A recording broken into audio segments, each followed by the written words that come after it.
মায়ের জয়। মাকে একটু দেখাই। এই মা প্রচুর পুরনো ভক্ত। আর এক মা 4 বছর ধরে, মা এদিকে আসুন মা, মা 4 বছর ধরে আসবো করছিল, আসতে পারিনি। মা আমাকে আদর করে নিল, আমি খেয়ে নিয়েছে মা। এটা মায়ের ভাগ্যে হয়েছে। মা আমাকে আদর করতে পেরেছে, যেটা কেউ পারে না। তুমি তো আমাকে আদর করে নাই মা? আমি আদর করেছি, আমি খুব ভালোবাসি মা। বলি মাকে আমি খুব ভালোবাসি। আমি 4 বছর ধরে আমি এই মা আমাকে আদর করতে পেরেছে, কিন্তু আমি 4 বছর ধরে সত্যি উনি খুব মানে দিনও বাদ দিই না মা, কিন্তু আমার সৌভাগ্য যে আসতে পারিনি, তাই মা আমাকে টেনেছে, তাই এসেছি। রাধে রাধে। আর ওই মা আমার বাড়ি থেকে ভক্ত, যখন মন্দিরেতে 20 জন মতো 17 জন মতো ভক্ত হতো। আর বাবা তো প্রচন্ড কাজ ছিলেন। ইচ্ছা আছে বাবা মন্দির করতে কিছু দেবো বলে দিই, বাবা ওই বাবা মানে যখন ভগবানের কথা শুনছেন, বাবার চোখ দিয়ে টপ টপ করে জল পড়ছে না বাবা? বাবা ভগবানের প্রতি একটা ভক্তি ভালোবাসা আছে, এটা যা থাকে না তার হৃদয় থেকে জলও আসে না। আপনার সেই ভাব ভক্তি আছে বলি ভগবানের কথা শুনতে শুনতে। হ্যাঁ, মন্দিরের জন্য যারা ইট বালি সিমেন্ট দিয়েছেন বলি তো মন্দিরটা আগিয়েছে। কেউ ইট দিয়েছেন, কেউ বালি দিয়েছেন, কেউ সিমেন্ট দিয়েছেন, কেউ বলেছেন মা 1 বস্তা সিমেন্ট কিনবেন, তবেই তো মায়ের মন্দির হয়েছে। মন্দির কেমন হয়েছে বলুন? মন্দির সুন্দর। সবাই কিন্তু এসে বলবে মন্দির খুব সুন্দর হয়েছে, কিন্তু মন্দিরের পিছনে যেটা ইতিহাস লুকিয়ে আছে। আজ আমার পর যখন 10 বছর 20 বছর পর যখন আমি থাকবো না, সবাই এসে বলবে ইস কি সুন্দর মন্দির। আমরা দক্ষিণেশ্বরে পুজো দিতে যাই, গিয়ে বলি যে মা তোমার মন্দিরটা কি সুন্দর গো, কত ঝলমল করছে। কিন্তু রানী রাসমণির এই মন্দির করার পিছনে অনেক ইতিহাস লুকিয়েছিল। আজ এই কৃষ্ণকালী মায়ের মন্দির করার জন্য আজকে অনেক ইতিহাস লুকিয়ে আছে। মায়ের জন্য এত ঝড় ঝাপটা, এত কিছু হয়েছে, এত কিছু হয়েছে, তবু কিন্তু হাল ছাড়িনি। বলেছিলাম আমি যদি সত্যি বেঁচে থাকি তাহলে মায়ের মন্দির হবে। মা যখন কেঁদেছিল, মায়ের সামনে আমার চোখে জল চলে এসেছে, আমার মোংরা মাকে কাঁদাচ্ছে। ওরা আপনাদের ভালো হবে না। আমি একটা কথা সবসময় বলি যে মা চেয়েছিল মন্দির হবে, তাই হয়েছে।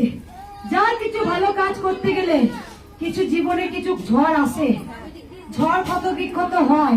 তাই সবসময় বলবো, অনেক সন্তানরা বলে মা তোমায় থেকে অনেক কিছু শিখেছি, তুমি একটা নারী শক্তি। যে নারী শক্তিকে দেখে আমরা অনেক কিছু যুদ্ধকে মোকাবিলা করতে শিখেছি।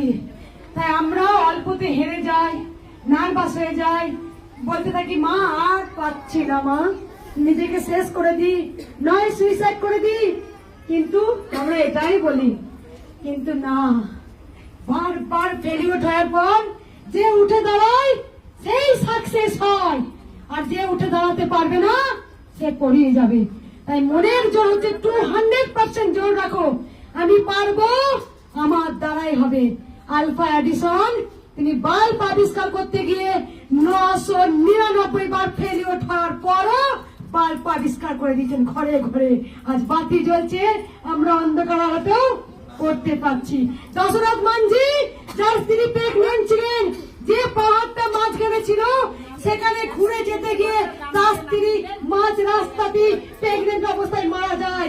সেই একটা হৃদয়ে তার দাঁত কেটে দিয়েছিল, এই পাহাড়টাকে আমি কেটে রাস্তা বানাবো। তখনকার যুগে, বৈজ্ঞানিক যুগে এত মেশিন ছিল না, এত যন্ত্রপাতি ছিল না।